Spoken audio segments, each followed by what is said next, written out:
আজকেও মেঘলা ওয়েদার, রাস্তা ভিজে, আর খুব বেশি লোক এখনও পর্যন্ত মানে বেরোয়নি রাস্তাতে। এখন কটা বাজে? এখন বাজে 7:25। তো এখনও পর্যন্ত খুব বেশি লোক রাস্তায় বেরোয়নি, একদম ফাঁকা রাস্তা। কালকে কিন্তু এই সময় অনেক লোক বেরিয়েছিল। আসলে ওয়েদার আজকে এত খারাপ, ভীষণ মেঘলা আর বেশ ঠান্ডাও লাগছে কিন্তু। তো ঠিক আছে, ঠান্ডাতে ঘুরবো, মানে গরমটা লাগবে না, সেটা একটা ঠিক আছে। কিন্তু সে কাঞ্চনজঙ্ঘা দেখা হলো না। আমাদের এটা ফার্স্ট টাইম দার্জিলিং, তো কাঞ্চনজঙ্ঘা দেখা হলো না। দেখা যাক নেক্সট টাইম যদি দেখা যায়।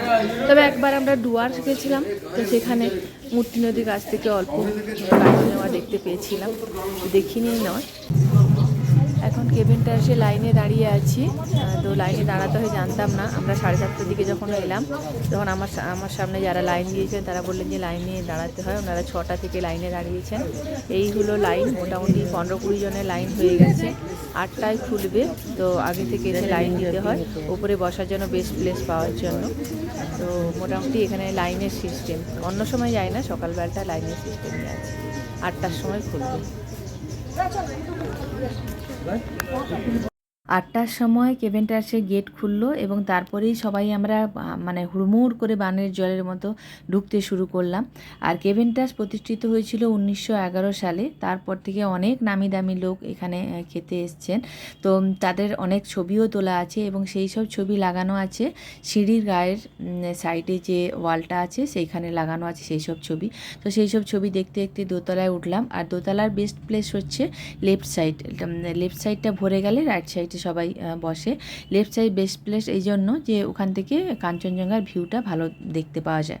তো আমরা ভেতরে বসলাম না, বাইরে বসলাম যদি ভিউ দেখা যায়। কিন্তু বাইরে গিয়ে যা দেখলাম, যা অবস্থা, পুরো ভিজে স্যাঁতস্যাঁতে, পুরো জল জমে আছে এবং প্রচণ্ড ঠান্ডা বাতাস দিচ্ছে, পুরো মানে কাঁপিয়ে দিয়ে চলে যাচ্ছে, প্রচণ্ড ঠান্ডা লাগছে।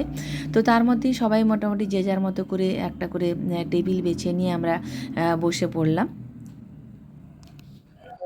আমরা চলে এসেছি কেভেন্টার্সের ওপরে, এইখানে বসেছি, সবাই বসে গেছে মোটামুটি।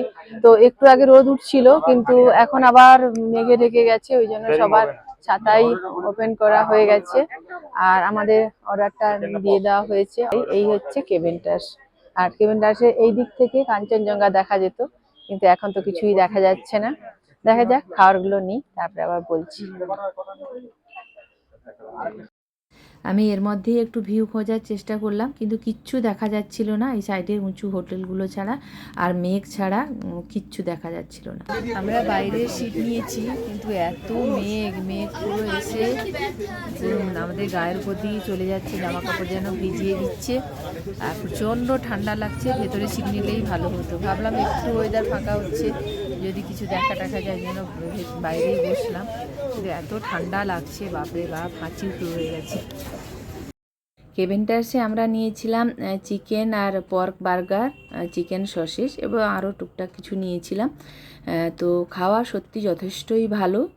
খাওয়ার খেয়েই বুঝতে পারলাম যে কেন সবাই দার্জিলিংয়ে গেলে কেভেন্টার্সে খেতে যায় একবার হলেও।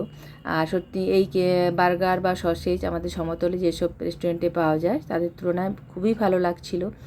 আর হট চকলেট অন্য জায়গায়ও খেয়েছি, তো সেখানে পরিবেশের গুণে হোক যাই হোক, হট চকলেটটাও দারুণ লাগছিল খেতে। ঠান্ডাতে একদম ঠান্ডা, মানে এতই ঠান্ডা প্রায় জমেই যাচ্ছিলাম বলতে গেলে, একদম হাঁচি টাচি শুরু হয়ে গেছিলো। তো তার মধ্যে হট চকলেটটা খুবই ভালো লাগছিল খেতে। এরপর যখন আমরা ফিরে আসছি খেয়ে, তখন একটু সূর্য উঠেছে, কিন্তু যা হয় পাহাড়ে যেরকম মেঘ আর রোদ বারবার আসতে থাকে, তো দূরের ভিউতে মেঘ ছিল বলে কিচ্ছু দেখা যাচ্ছিল না। তো সিঁড়ির ছবিগুলো আবার ভালো করে দেখতে দেখতে আর কেভেন্টাসে একটা খুব ভালো স্মৃতি নিয়ে আবার এলে আসবো বলে আমরা কেভেন্টাস থেকে বেরিয়ে এলাম।